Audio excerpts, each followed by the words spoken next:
नमस्कार दोस्तों, स्वागत है आपका हमारे YouTube चैनल पर जिसका नाम है परीक्षिता एकेडमी। और आज हम बात करने वाले हैं कोशिकाओं के प्रकार के बारे में। इसके पहले हमने हमारा वीडियो 1 अपलोड किया हुआ है भाग 1 नाम से, जिसमें हमने कोशिका के बारे में बताया है, सामान्य परिचय उसका समझाया है। और आज हम बात करेंगे कोशिकाओं के प्रकार की, जिनका जो क्लासिफिकेशन है 3 प्रकार से किया गया है: प्रोकैरियोटिक, यूकैरियोटिक कोशिका, पादप व जंतु कोशिका और एक कोशिकीय बहुकोशिकीय जो टर्म होती है ये क्या होती है। तो हम आगे बढ़ने से पहले आपसे कहना चाहेंगे कि अगर आप हमारे चैनल पर नए हैं तो हमारे चैनल को सब्सक्राइब करें, हमारे वीडियो को लाइक और शेयर करें अगर आपको पसंद आता है तो। आइए अब हम जानते हैं कि ये टॉपिक क्यों इम्पोर्टेंट है। तो ये जो हमारा टॉपिक है, जो कॉम्पिटिटिव एग्ज़ाम होती है, सिविल सेवा होती है या फिर बैंक का एग्ज़ाम, पुलिस का एग्ज़ाम, उसमें जनरली अगर बायोलॉजी से क्वेश्चन पूछा जाता है तो यहाँ से भी, इस सेक्शन से भी आने के चांसेस रहते हैं और कई बार क्वेश्चंस पूछे गए हैं। और ये जो बेसिक टर्मिनोलॉजी है कि प्रोकैरियोटिक क्या होता है, यूकैरियोटिक क्या होता है, जब हम आगे बायो को पढ़ते हैं, समझते हैं, तो ये हमारे लिए जानना काफ़ी ज़रूरी है क्योंकि ये इसका बेस है। तो हम इसी पर बात करेंगे। तो और सबसे यहाँ पर इम्पॉर्टेंट बात ये भी है कि ये वाला जो वीडियो है हमारा एक कॉम्पिटिटिव एग्ज़ाम के पर्पज़ से है। 11th या फिर हम नीट वगैरह का एग्ज़ाम जो उसका प्रिपरेशन करते हैं उसके अकॉर्डिंग नहीं है, क्योंकि ये हमारा कंटेंट बेस है, उसमें काफ़ी डेप्थ में हमको पढ़ना पड़ता है। ठीक है, और यहाँ पर बहुत ज़्यादा डीप में या एक एक पार्ट करके बहुत अच्छे से मतलब ज़रूरत नहीं होती है। तो बिल्कुल कॉम्पिटिटिव एग्ज़ाम के पर्पज़ से हमारा वीडियो डिज़ाइन है। आइए तो हम आगे बढ़ते हैं और बात करते हैं कोशिकाओं के प्रकार की। तो कोशिका क्या होती है, तो हमारे पहले वाले वीडियो में हमने देखा है कि यह जो होती है संरचनात्मक और क्रियात्मक इकाई है और सभी जो जंतु जीव पौधे होते हैं इसी से मिलकर बने होते हैं। इसकी खोज करी थी रॉबर्ट हुक ने सबसे पहले, लेकिन उन्होंने जो है निर्जीव में खोज करी थी और इसके बाद जो एंटोनी वॉन ल्यूवेनहॉक आए थे उन्होंने जीवित कोशिका में इसकी खोज करी थी और एंटोनी वॉन ल्यूवेनहॉक को फादर ऑफ बैक्टीरियोलॉजी कहते हैं। राइट, ये सारी बातें हम पहले वाले वीडियो में पढ़ चुके हैं। तो अब हम कोशिका के बारे में बात करते हैं। तो कोशिकाओं का जो क्लासिफिकेशन है वो 3 प्रकार से किया गया है: संख्या के आधार पर, केंद्रक की रचना के आधार पर और संरचना के आधार पर। तो सबसे पहले हम संख्याओं के आधार पर कोशिकाओं का प्रकार देखते हैं। तो ये मुख्यतः 2 प्रकार की होती है। एक कोशिकीय या एक कोशिकीय जंतु क्या होते हैं, तो ऐसे जीव जो कि एक कोशिका से बने होते हैं, अर्थात कोशिका की संख्या जो होती है गिनती की 1 होती है, उन्हें जो होते हैं हम एक कोशिकीय जीव कहते हैं, जैसे अमीबा, पैरामेशियम ईस्ट, जीवाणु आदि। राइट, जब हम आगे और पढ़ेंगे तब आपको इन सब के बारे में क्लियर हो जाएगा। अब हम देखते हैं बहुकोशिकी। तो ऐसे जंतु या जीव जिनका शरीर एक कोशिकाओं से बना होता है, एक से अधिक कोशिकाओं से बना होता है, एक से अधिक कोशिकाओं से बना होता है, इसको हमने इम्प्रूव कर दिया। तो ऐसे जंतु जिनका शरीर जो होता है एक से अधिक कोशिकाओं का बना होता है बहुकोशिकीय जंतु कहलाते हैं। तो जो समस्त पौधे और जंतु होते हैं और भी कुछ जो होते हैं सूक्ष्म जीव होते हैं जो इसके अंतर्गत आते हैं वो बहुकोशिकीय होते हैं। ठीक है, बाकायदा जैसे जीवाणु वगैरह तो एक कोशिकीय है। अब केंद्रक की रचना के आधार पर कोशिका क्या होती है, तो ये केंद्रक है या न्यूक्लियस जिसको हम कहते हैं। तो केंद्रक क्या होता है पहले हम उसको समझ लेते हैं कि मान लीजिए कि ये कोशिका है, वैसे कोशिका ज़रूरी नहीं गोल हो, इसका कोई भी आकार हो सकता है। तो कोशिका के बीच में एक और जो है कोशिकांग होता है या एक संरचना होती है जो कि सभी काफ़ी इम्पॉर्टेंट होती है। इसे जो होते हैं न्यूक्लियस कहते हैं, केंद्रक कहते हैं। और इसके अंदर जो होता है जेनेटिक मटेरियल भरा होता है, डीएनए आरएनए वगैरह रहता है। ठीक है, तो केंद्रक की रचना कैसी है उसके आधार पर कोशिकाओं के जो वर्गीकृत किया गया है। हालांकि केंद्रक को हम आगे और पढ़ेंगे जब हम कोशिकांग के बारे में बात करेंगे। तो 2 प्रकार की होती है इसके आधार पर, प्रोकैरियोटिक कोशिका और यूकैरियोटिक कोशिका। काफ़ी इंपॉर्टेंट टर्म है, हमें समझना इसको काफ़ी ज़रूरी है। तो प्रोकैरियोटिक कोशिका, यूकैरियोटिक कोशिका, 2 प्रकार की कोशिका होती है। तो अब हम प्रोकैरियोटिक कोशिका को समझने की कोशिश करते हैं। तो प्रोकैरियोटिक कोशिका में क्या होता है, तो पहले तो ये जो दो शब्द से मिलकर बना है प्रोकैरियोटिक। प्रो का मतलब होता है प्राथमिक यानी कि प्रारंभिक।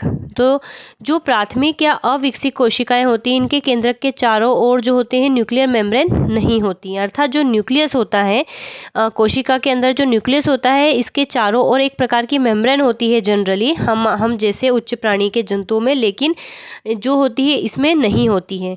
इसीलिए इसको प्रोकैरियोटिक कोशिका जो होता है कहा जाता है। और इसमें जो होता है 70S प्रकार के राइबोसोम होते हैं। जब हम राइबोसोम पढ़ेंगे तब आपको क्लियर होगा कि ये क्या होता है। तो ये जो सेडिमेंट करते हैं उसके बेस पर ये राइबोसोम के प्रकार होते हैं 70S और 80S। ठीक है। और इनका जो आकार होता है 1.1 माइक्रोन से 10 माइक्रोन मीटर के बीच में होता है, काफ़ी सूक्ष्म होते हैं। और इनमें विभिन्न कोशिकांग जो होते हैं वो नहीं पाए जाते हैं। तो कौन कौन से कोशिकांग होते हैं जो खास होते हैं? माइटोकॉन्ड्रिया, एंडोप्लाज्मिक रेटिकुलम जिसको शॉर्ट में ER लिखते हैं, गोल्गी बॉडी, लाइसोसोम, केंद्रक झिल्ली, केंद्रिका, सेंट्रियोल, ये जो है नहीं पाए जाते हैं। ठीक है, ये नहीं पाए जाते हैं। और जो केंद्रकी पदार्थ होता है DNA जनरली केंद्रक के अंदर होता है, लेकिन इनका केंद्रक इतना में न्यूक्लियर मेम्ब्रेन नहीं होती है। तो ये क्या होते हैं कोशिका द्रव्य में ही बिखरे रहते हैं। ये बिखरे आएगा यहाँ पर, तो बिखरे रहते हैं। आगे हम बात करते हैं तो DNA इनका गोलाकार होता है। और सबसे इम्पोर्टेंट आपको याद रखना है कि प्रोकैरियोटिक कोशिका में हिस्टोन प्रोटीन नहीं पाया जाता है। कोशिका भित्ति जो होती है, सेल वॉल क्या होता है कि जो कोशिका होती है इसके अंदर केंद्रक होता है, केंद्रक के चारों ओर जनरली न्यूक्लियर मेम्ब्रेन होती है। और जो कोशिका होती है इसके चारों ओर भी एक मेम्ब्रेन होती है जिसको प्लाज्मा मेम्ब्रेन कहते हैं। और जो प्लांट्स वगैरह होता है उनमें प्लाज्मा मेम्ब्रेन की भी चारों ओर एक प्रकार की वॉल होती है जिसको कि सेल वॉल या कोशिका भित्ति कहते हैं। तो इनकी कोशिका भित्ति जो होती है मुख्यतः कार्बोहाइड्रेट और अमीनो एसिड्स की बनी होती है। इनमें जो प्रकाश संश्लेषण होता है वो थाइलेकॉइड में होता है। और जो प्लाज्मा श्वसन है ये एक्चुअल में रेस्पिरेशन, तो जो श्वसन है यानी कि रेस्पिरेशन अगर किसी प्रोकैरियोटिक जीव में होता है तो वो प्लाज्मा झिल्ली द्वारा होता है। और कशाभिका में केवल एक तंतु होते हैं। कोशिका विभाजन सूत्री प्रकार असूत्री प्रकार का होता है, अमाइटोसिस। ठीक है, ये असूत्री प्रकार का होता है। अगर आपको ये सारे पॉइंट याद हैं तो यही पॉइंट यूकैरियोटिक में थोड़े से हम इसको देख लेते हैं कि यूकैरियोटिक के आपको किस तरीके से याद रखना है। यहाँ पर अविकसित था तो सिंपल सी बात है, यूकैरियोटिक में जो होते हैं विकसित कोशिकाएं होंगी और इनके केंद्रक के चारों ओर जो न्यूक्लियर मेम्ब्रेन होती है वो क्या होती है। इसमें 70S प्रकार के राइबोसोम थे तो उसमें 80S प्रकार के राइबोसोम होते हैं। इसका आकार 0.1 से 10 माइक्रोन है तो 10 से 100 माइक्रोन के बीच में होता है। कोशिकांग जो इसमें नहीं पाए जा रहे थे तो उसमें वो पाए जाते हैं। और क्योंकि उनकी केंद्रक के चारों ओर न्यूक्लियर मेम्ब्रेन होती है तो उनमें DNA RNA कहाँ पर मिलेंगे? केंद्रक के अंदर मिलेंगे। और यहाँ पर कहाँ मिलते हैं? कोशिका द्रव्य में मिलते हैं। हमने यहाँ पर पढ़ा था DNA गोलाकार होता है लेकिन उसमें रेखीय होता है। और सबसे बड़ी बात ये होती है कि उसमें हिस्टोन प्रोटीन जो होता है पाया जाता है। कोशिका भित्ति जो होती है यहाँ पर किसकी बनी होती है? कार्बोहाइड्रेट और अमीनो एसिड की बनी होती है। और वहाँ पर क्या होता है? कोशिका भित्ति जो प्लांट्स में होती है स्पेशली, जंतु में नहीं होती है, तो वो जो होती है सेल्यूलोज की बनी होती है। ठीक है, कंपैरेटिवली हम पढ़ेंगे तो हमें जल्दी याद होगा। यहाँ पर प्रकाश संश्लेषण जो हो रहा था थाइलेकॉइड में हो रहा था और वहाँ पर जो प्रकाश संश्लेषण होता है वो होता है क्लोरोप्लास्ट में। हम पढ़ेंगे क्लोरोप्लास्ट आगे क्या होता है, कोशिकांग होते हैं। ठीक है, और यहाँ पर जो श्वसन हो रहा था रेस्पिरेशन और प्लाज्मा झिल्ली द्वारा हो रहा था, वहाँ पर जो श्वसन होता है वो माइटोकॉन्ड्रिया में होता है। कशाभिका यहाँ पर केवल एक तंतु था, वहाँ पर 9+2 होता है, 9 टोटल 11 होते हैं। कोशिका विभाजन यहाँ पर असूत्री प्रकार का था, वहाँ पर समसूत्री या अर्धसूत्री दोनों प्रकार का होता है। जो प्रजनन होता है अलैंगिक होता है, वहाँ पर लैंगिक और अलैंगिक दोनों से होता है। खैर, अब हम इसके एग्जाम्पल पढ़ते हैं। तो जो प्रोकैरियोटिक कोशिका होती है इसका एग्जाम्पल है bacteria, virus, blue green algae, bacteriophage आदि। तो जो ब्लू ग्रीन एल्गी होती है, वैसे आप जब इसका नाम पढ़ेंगे तो आपको लग रहा होगा कि एल्गी है, तो जी नहीं, ये एल्गी नहीं है। हालांकि एल्गी मीन्स शैवाल। हालांकि इसके कुछ गुण जो है शैवालों के समान थे, इसीलिए इसे जो है शुरुआत में शैवाल समझा जाता था, लेकिन बाद में जो है इसमें जो है जीवाणु यानी कि बैक्टीरिया के समान लक्षण पाए जाते थे। तो इसको साइनोबैक्टीरिया भी कहा जाता है। ठीक है, इसको साइनोबैक्टीरिया भी बोलते हैं। ठीक है, और ब्लू ग्रीन एल्गी, तो ये भी जो होते हैं जनरली जो होते हैं एक प्रोकैरियोटिक होते हैं, एक कोशिकीय और प्रोकैरियोटिक होते हैं। तो ये हमें याद रखना है। और बैक्टीरियोफेज जो होता है ये तो अलग ही है, वायरस से के सिमिलर होता है, अब हम यूकेरियोटिक कोशिका जो हमने आपको कंपैरेटिवली वहाँ पर बताया, सेम यही बातें इसमें यहाँ पर लिखी हुई है, तो आप इसको पढ़ सकते हैं। कंपैरिजन करके पढ़ेंगे तो जल्दी आएगा। ये यहाँ पर 2 मिनट, ये यहाँ पर रेखीय है, ठीक है। ये सारी बातें हम कर चुके हैं। और इसका एग्जाम्पल क्या है, यूकेरियोटिक, तो समस्त जो पौधे जंतु होता है सभी जो होते हैं यूकेरियोटिक होते हैं। अब हम बात करते हैं थर्ड प्रकार के क्लासिफिकेशन की, जो कि है संरचना के आधार पर क्लासिफिकेशन।